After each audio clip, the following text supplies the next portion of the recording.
begin by logging into Hyloca account. Next, click on Email API and select Mailgun from the list of available providers. Here, you'll need to enter 3 key details: your Mailgun domain, the private API key, and the from email address. Before proceeding, make sure you're signed into your Mailgun dashboard in a separate browser tab. You'll find your verified domain under Settings, then Domains. Copy this into Hyloca.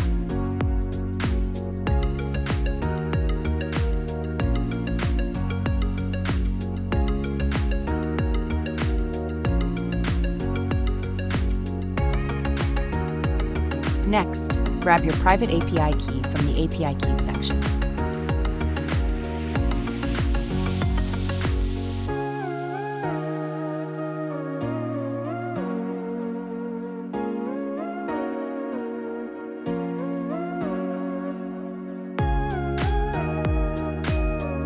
With these values handy, return to Hyloca to complete the setup.